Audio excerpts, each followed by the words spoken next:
지난주 우리 목장 축제였죠, 그렇죠? 여러분 오이코스들에게 복음 잘 전하셨나요?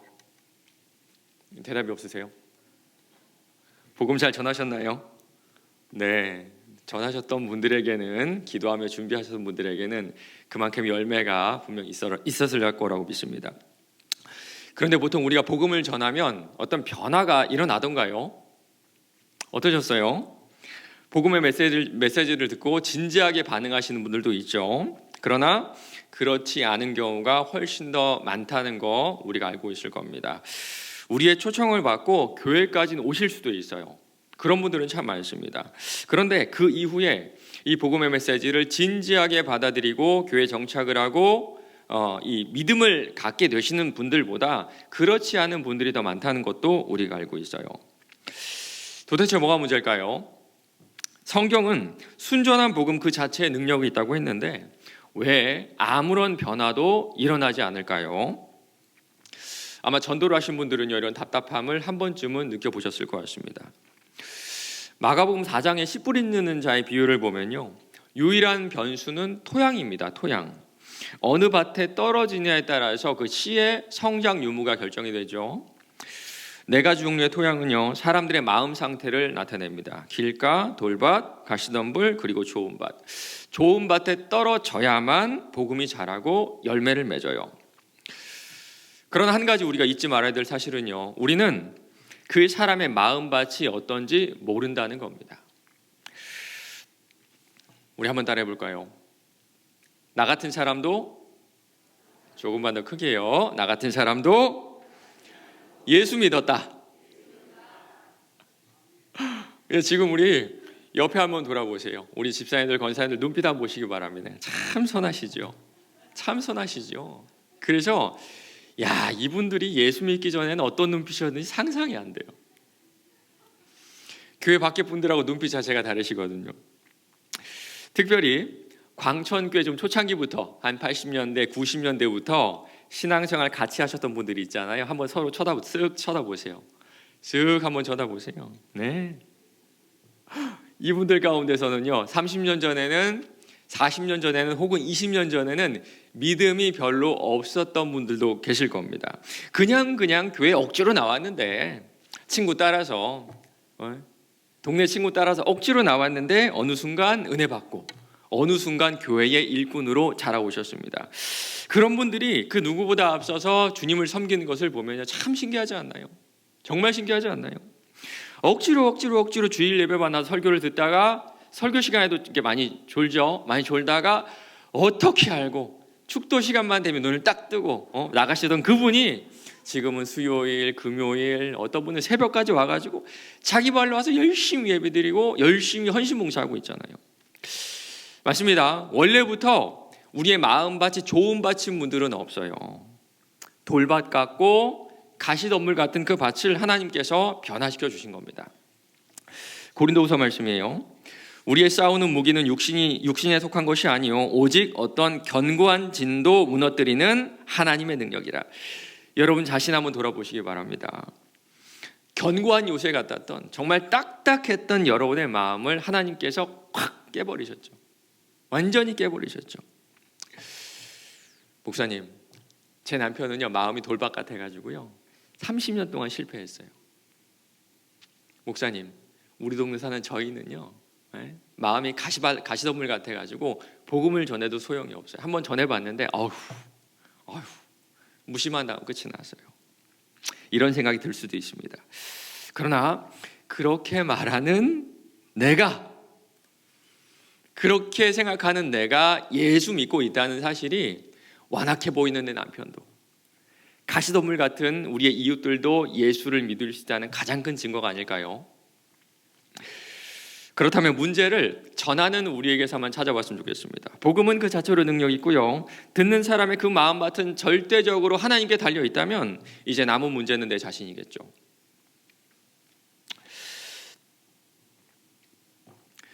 예전에 그 EBS에서 진정성의 시대라는 6부작 다큐멘터리를 방송했는데요, 첫 번째 제목이 진정한 사과였습니다.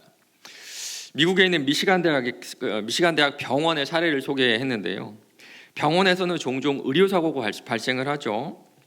그런데 병원에서 의료사고가 발생을 하면 병원이 인정을 합니까? 안 합니까? 안 하죠. 절대적으로 안 합니다. 인정하는 순간에 우리 병원은 무능한 병원이 되고요. 그리고 보상에 대한 비용도 막대하기 때문에 병원은 거의, 제가 알기로는 거의 의료사고를 인정하지 않습니다. 그래서 의료사고는 대부분 의료 분쟁, 의료 소송으로 이어지게 되죠. 그런데 미시간 대학병원은요, 2005년부터 진실 말하기 프로그램이라는 것을 도입했다고 합니다.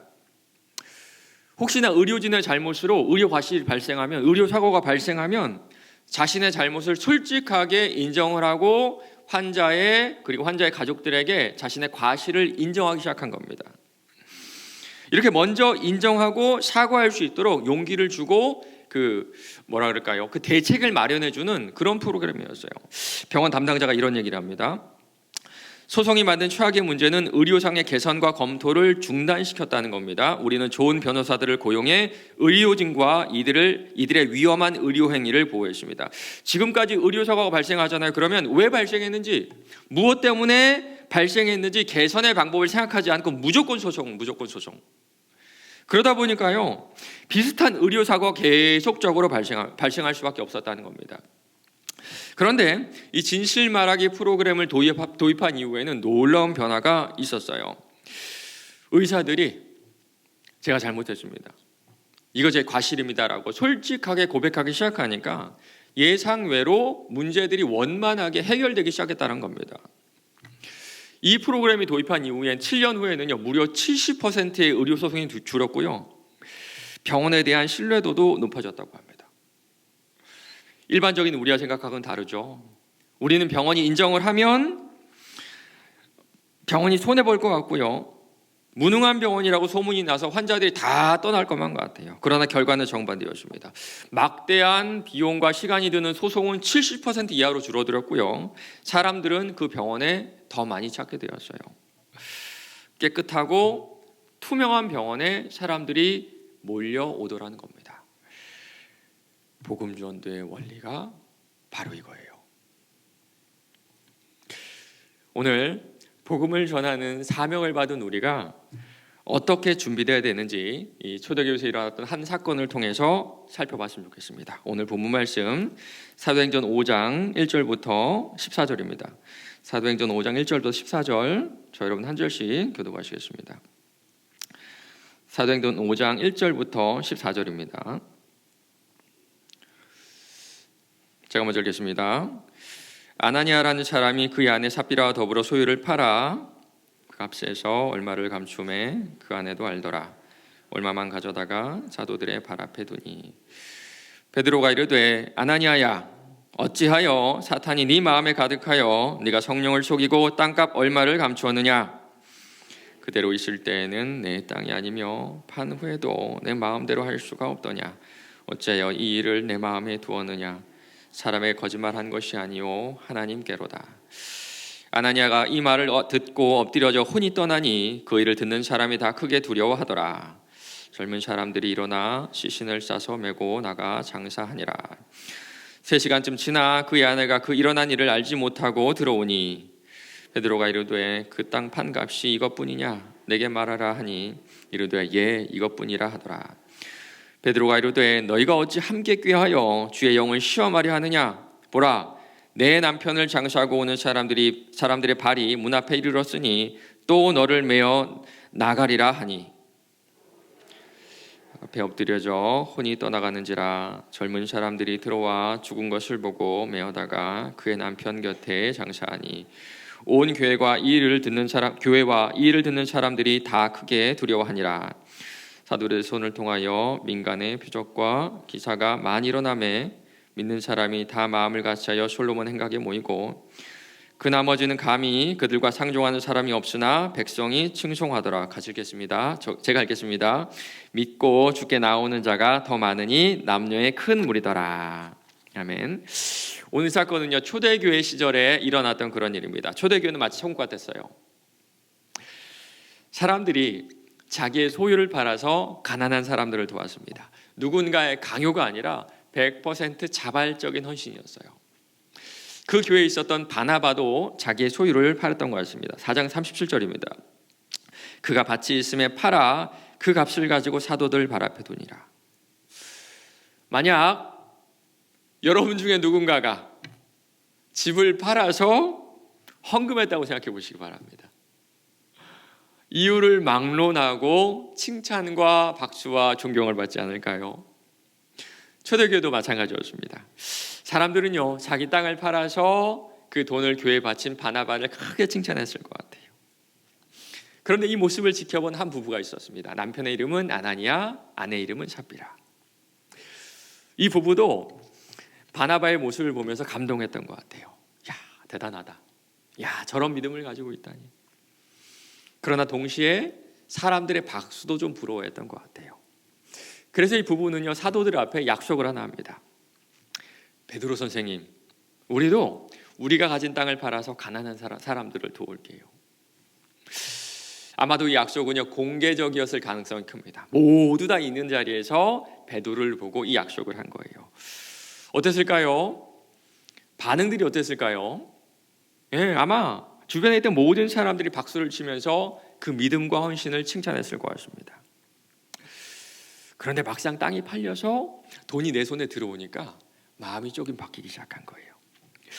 2절에 감추다라는 단어가 나오거든요. 그런데 이 단어는요, 상당히 부정적인 의미를 가지고 있습니다. 주로 돈과 관련된 부정에 관련되어 있을 때 이 단어가 쓰였는데요. 지금 성경은 아나니아가 죄를 지고 있다고 얘기하네요. 죄를 지고 있다. 그런데 사실 별 문제 없어 보이지 않나요? 만약에 제일 앞에 계시니까 우리 박영래 권사님이 목사님 아파트를 팔겠습니다. 안 그러셔도 돼요. 가정을 하는 겁니다. 목사님, 저희 아파트가 10억 하는데요, 제가 팔아서 저는 5억짜리 집으로 옮기고 5억은 교회에 헌금하겠습니다. 여러분, 이게 칭찬받을 일인가요? 욕먹을 일인가요? 칭찬받을 일이죠. 칭찬받을 일이죠. 그렇죠? 그런데 왜 베드로는요, 그들이 바친 헌금을 보면서 정죄하고 있을까요? 왜 성경은 아나니아가 부정을 저지르고 있다 이렇게 얘기할까요? 초대교회는요, 사랑이 넘치는 교회였습니다. 긍휼이 넘쳤고 성도들은 서로를 돌봄으로 그리스도의 사랑을 실천했어요. 그들의 상식에서는요, 내 이웃이 어렵고 가난하게 사는 것이 이해가 되지 않았습니다. 받아들여지지가 않았어요. 예수가 나를 위해 자기 목숨을 다 내던지면서 이웃을 사랑하라고 이야기하셨기 때문에 돈은 그 말씀을 지키는 수단 외에는 아무것도 아니었던 겁니다. 4장 32절이에요. 믿는 무리가 한 마음과 한 뜻이 되어 모든 물건을 서로 통용하고 자기 재물을 조금이라도 자기 것이라는 이가 하나도 없더라. 이런 관대함, 이런 돌봄이 교회에 가득할 때 복음을 받아들인 사람들, 교회에 오는 사람들이 정말 많았다고 합니다. 33절이에요. 사도들이 큰 권능으로 주 예수의 부활을 증거하니 무리가 큰 은혜를 받더라. 이런 상황에서 아나니아와 삽비라가 자기가 땅을 팔아서 얻은 모든 돈을 베드로에게 주는 척을 했던 거예요. 그들은 박수가 받고 싶었습니다. 모든 사람들이 아나니아와 삽비라는 자신의 모든 재산을 다 바쳤다고 생각해 주기를 원했고요, 경건하고 희생적이고 사랑이 넘치는 부부라는 평가를 듣고 싶었어요. 그러나 동시에 돈도 포기할 수 없었던 겁니다. 맞습니다. 그들이 바친 헌금 속에는 위선과 거짓이 숨어 있었던 거예요. 그 당시에 교회 외적인 상황은 어땠을까요? 예, 우리가 잘 알듯이 박해와 고난이 정말 많았습니다. 사도를 잡아다가 때리기도 하고 가두기도 하고 예수 믿는 사람들을 핍박하기도 했어요. 그런데 정말 희한하게도 외부의 박해가, 외부의 고난이 심해지면 심해질수록 사도들의 증언은 훨씬 더 강력해졌습니다. 고난이 크면 클수록 교회는 성장했고요, 수많은 사람들이 예수에게 몰려들었어요. 지난 100년 동안에 그 선교 역사를 우리 선교학자들이 정리한 게 있거든요. 그들이 이 선교 역사를 평가한 기록이 있는데, 복음이 가장 잘 전파된 나라, 복음이 깊이 들어가서 잘 전파된 나라의 특징, 공통된 특징이 딱 하나가 있는데 그게 뭔지 아세요?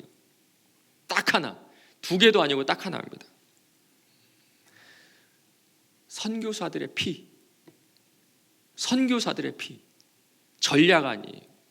돈 아닙니다. 선교사들의 피. 제가 몇 년 전에 군산에 갔다 왔는데요. 군산에 처음 복음을 전한 선교사님 이야기를 들었습니다. 윌리엄 전킨이라는 분인데요. 그분의 아들이 그 아버지의 그 사역을 회상하면서 책을 썼어요. 나의 아버지 전킨 선교사. 책 내용에 이런 게 있네요. 1899년 1월 8일 남동생 시드니가 태어났지만 채 열흘도 되지 않은 1월 17일에 다시 속절없이 하늘나라로 가버렸다.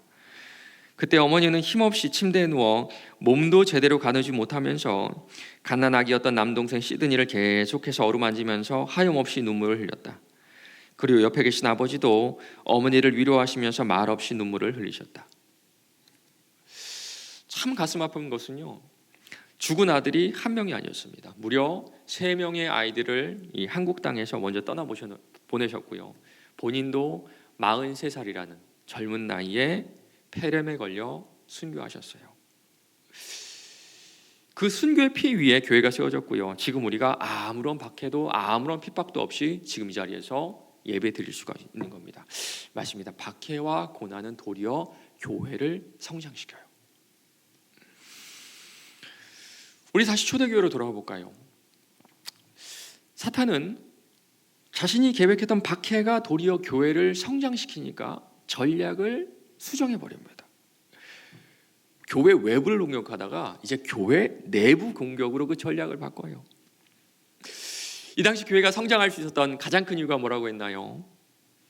성도들이 아무 대가 없이 서로의 필요를 채워주는 희생이었습니다. 사탄은 바로 이 희생을 왜곡해서 교회를 무너뜨리려고 한 거예요.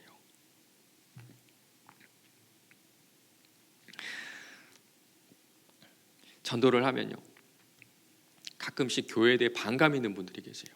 절대로 안 나가요. 저는 교회 절대로 안 가요. 이런 사람들 얘기를 들어보면 하나같이 예수 믿는 사람들에 대해 그 받은 상처들이 있더라고요. 그분들 보면 교회에서는 사랑과 용서가 넘치는 그리스도인인데 실제의 삶에서는 1,000원도 손해보지 않고요, 사소한 감정도 절대 물러서지 않는 그 교인이라는 그 예수 믿는 사람들을, 그 사람들의 삶을 볼 때 교회 다니는, 교회에 대한 정이 뚝 떨어졌다. 앞으로 나는 교회는 절대로 나가지 않을 것이라는 결단을 했다고 합니다. 사실 예전에 저희 아버지가 섬기던 교회에서 정말 열심히 섬기는 집사님이 계셨거든요. 여전도 회장도 하고. 그런 이상하게 그분이 전도를 못 하시는 거예요. 알고 보니까요, 그 동네 제일 가는 싸움꾼이었습니다.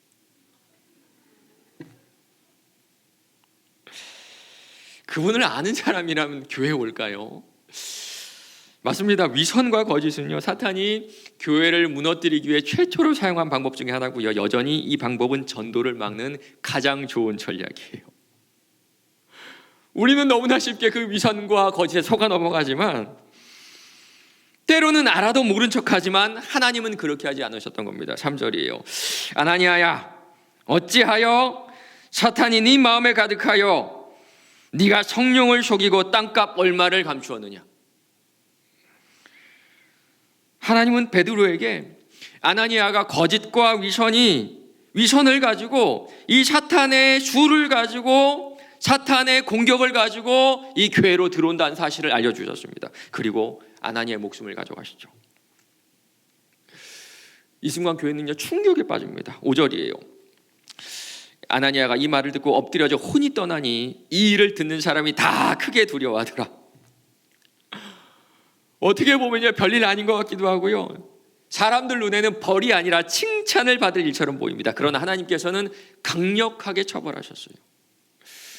왜냐하면 위선과 거짓이 교회에 들어오면 복음 전도를 가로막는 가장 큰 장애물이 되기 때문이에요. 차라리 이단이 들어오면요, 그거는 훨씬 더 낫습니다. 처리하기가 쉬워요. 식별이 가능합니다. 예를 들어 신천지는요, 개역 성경만 쓰고요, 모든 성경을 비유라고 하고 요한계시록을 강조합니다. 그리고 때가 되면 자신의 발톱을 드러내요. 그런데 우리 안에 있는 위선과 거짓은요, 도무지 식별해내기가 어려워요.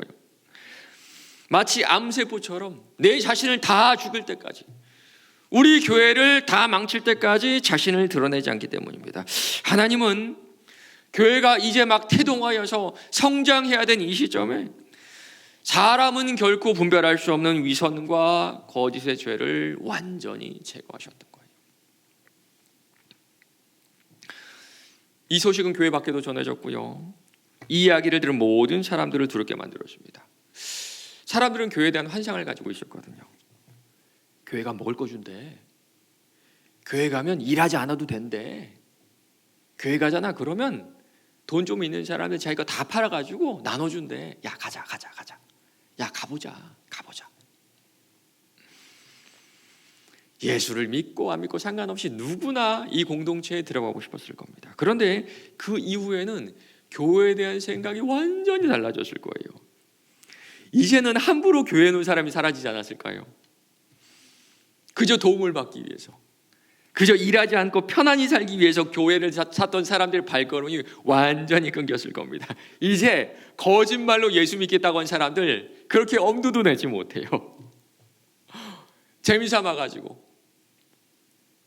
흥미가 생겨가지고, 먹고 살기 위해서, 내 필요를 채우기 위해서 교회에 왔다가는요 어떻게 될지 모릅니다. 여러분도 한번 생각해 보시기 바랍니다. 제가 지금 말씀 전한 이 시간에 자면 죽는다,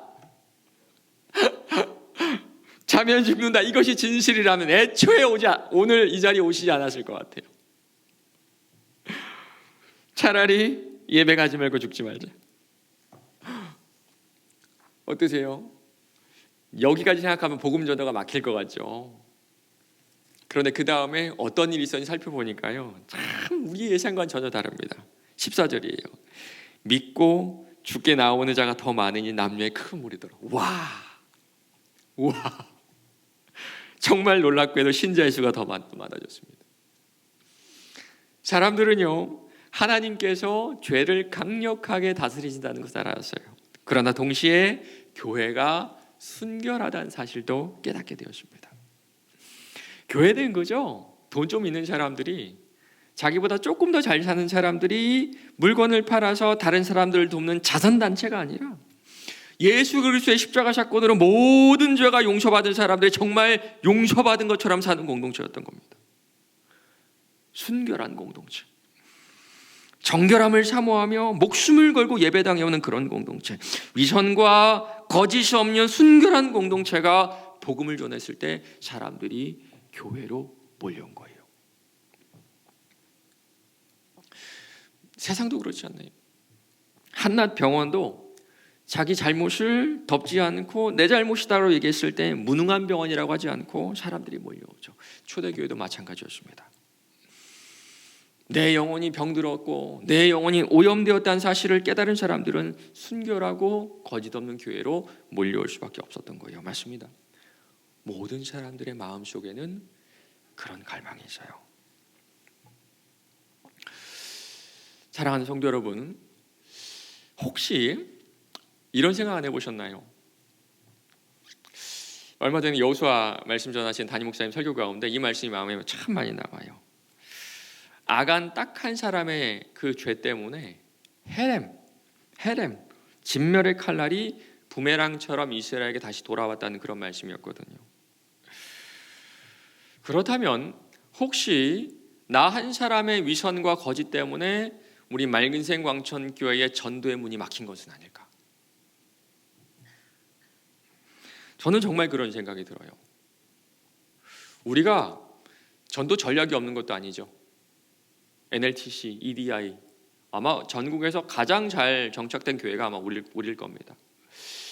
우리가 전도하는데 돈을 아끼는 교회일까요? 그것도 아닌 것 같아요. 전략이 부족한 것도 아니고 돈이 부족한 것도 아니에요. 전도지를 들고 교회 밖으로 나가면요 가끔씩은 참 이상하게 냉랭한 분위기를 경험하게 됩니다. 왜 그럴까요? 복음에는 능력이 있다고 했는데, 복음에는 그 자체로 살아있는 능력이 있다고 했는데 왜 우리의 복음 전도에는 아무런 열매가 없을까요? 오늘 말씀이 정확하게 그 이유에 대해서 말해줍니다. 여러분 지금 어떤 마음으로 이 자리에 오셨나요? 아직 예수 믿은 지 얼마 안 되신 분들은 괜찮습니다. 괜찮아요. 그러나 30년, 40년, 50년, 60년 신앙생활 길게 한 성도님들은 진지하게 한번 들어보시기 바랍니다. 사실 내 영혼의 상태는 내가 가장 잘 알죠. 혹시 이 시간 예배를 드리는 여러분의 영혼이 마치 가뭄에 척척 갈라진 땅처럼 메말라 있진 않으신가요? 돌아보면 우리의 영혼이 은혜에 젖어 있을 때가 있었어요. 그때는 먹을 것이 없어도 마음의 기쁨이 넘쳐나셨을 겁니다. 그런데 이제 먹을 것이 넘쳐나죠. 그런데 예배드리는 성도들을 보면요, 생활이 넉넉하지 않았던 그때 그 시절, 그때 그 예배와는 사뭇 다른 모습을 보게 됩니다. 그때는 돈이 없어도 은혜만 있으면 됐는데 이제는 돈은 있어도 은혜를 사모하며 이 자리를 찾는 성도들이 적어감을, 줄어듦을 느껴요. 맞습니다. 우리가 은혜 없이, 은혜에 대한 사모함 없이 이 자리에 나온다면 그것이 바로 하나님에 대한 위선이고 바로 그 한 사람 때문에 우리 교회 전도의 문이 막혀 있는 겁니다. 사탄은 말씀을 듣는 우리 마음에도 위선과 거짓을 심어놔요. 성도가 해서는 안 될 말씀이 저는 하나가 있다고 생각합니다. 말씀이 별로예요. 저 목사님 말씀이 별로예요. 물론 저처럼 설교의 능력이 좀 부족한 사람이 있을 수도 있어요. 성경을 연구한 깊이의 차이가 있을 수도 있고요. 말하는 능력의 차이도 있을 수가 있습니다. 그러나 전해지는 것이 목회자의 생각이 아니라 하나님 말씀이라면 그 설교가 귀에 쏙쏙 박히지 않고 그 설교가 재밌지도 않고 한마디 딱 들으면 무슨 설교할지 뻔히 아는 설교라고 할지라도 그 말씀이 지금 내가 꼭 듣기 원하는 우리 하나님의 음성입니다. 만일 우리가 어떤 말씀이든 누가 설교하든 동일한 마음으로 그 말씀을 듣고 있지 않다면 여러분은 위선과 거짓으로 지금 하나님을 대하고 있는 것이고 여러분의 위선과 거짓 때문에 우리 교회 전도의 문이 막혀 있는 거예요.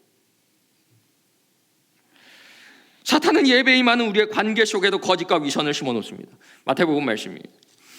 그러므로 예물을 제단에 드리려다가 거기서 네 형제에게 원망을 들을 만한 일이 생각나거든 예물을 제단 앞에 두고 먼저 가서 형제와 화목하고 그 후에 와서 예물을 드리라. 만일 우리 안에 누군가를 미워하는 마음, 용서하지 못하는 마음, 관계가 깨져 있는 상태로 정말 아무렇지도 않게 이 자리에 와 계시다면 그것이 바로 거짓과 위선으로 하나님을 대하는 것이고 바로 그 거짓과 위선 때문에 우리 교회 전도의 문이 막혀 있는 거예요. 복음이 잘 전해지지 않는 이유는 복음 그 자체의 능력이 없어서가 아닙니다. 그 사람의 마음밭을 탓할 일도 아니에요. 바로 내가 예수 믿는다는 내가 내 마음 가운데 위선과 거짓을 숨겨놓았기 때문에 나는 복음 전파의 디딤돌이 아니라 걸림돌로 우리 맑은샘 광천교회 복음 전도를 막고 있는 거예요.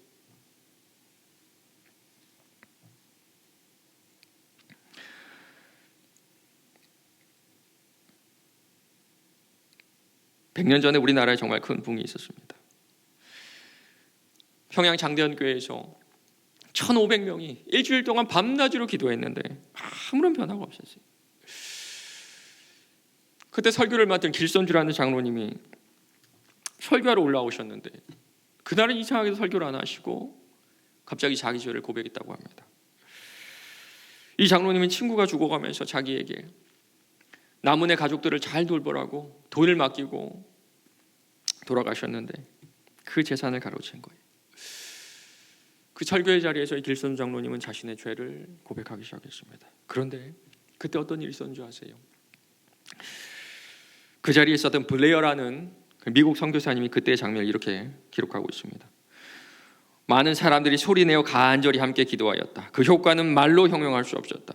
전혀 혼동이 없었고 일치와 조화가 있었으며 모든 영혼들이 기도하려는 저항할 수 없는 충동 가운데 함께 기도하였다. 바로 오순절과 같이 그들은 한 장소에서 한 마음으로 기도하였다.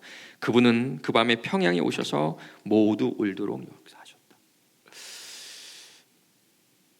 사실 우리 모두가 꿈꾸는 그런 모습 아닌가요? 지금 이 자리에 오신 여러분들, 하나님 앞에 구해야 될 것 참 많으실 겁니다. 주님 도와주세요. 주님 역사해 주세요. 주님, 제가 이게 필요합니다. 그러나 사실 우리 마음속 저 깊은 곳에는 내 자신을 다그치는 작은 목소리가 있어요. 회개해야 된다. 아니, 회개하고 싶다. 회개하고 싶다. 회개하고 싶다. 내 마음속에 있는 더러움과 위선은 내 자신이 가장 잘 알아요. 그래서 우리 마음 가운데 회개에 대한 갈급함이 있어요. 하나님, 내 마음 다 아시는 분인데 우리 이대로 그분 앞에 갈 수가 없잖아요. 이제 주님 앞에 설 생각만 하면 아마 여러분 마음속 저 깊은 곳에 더 깨끗해지고 싶다, 더 깨끗해지고 싶다라는 갈망이 있을 겁니다.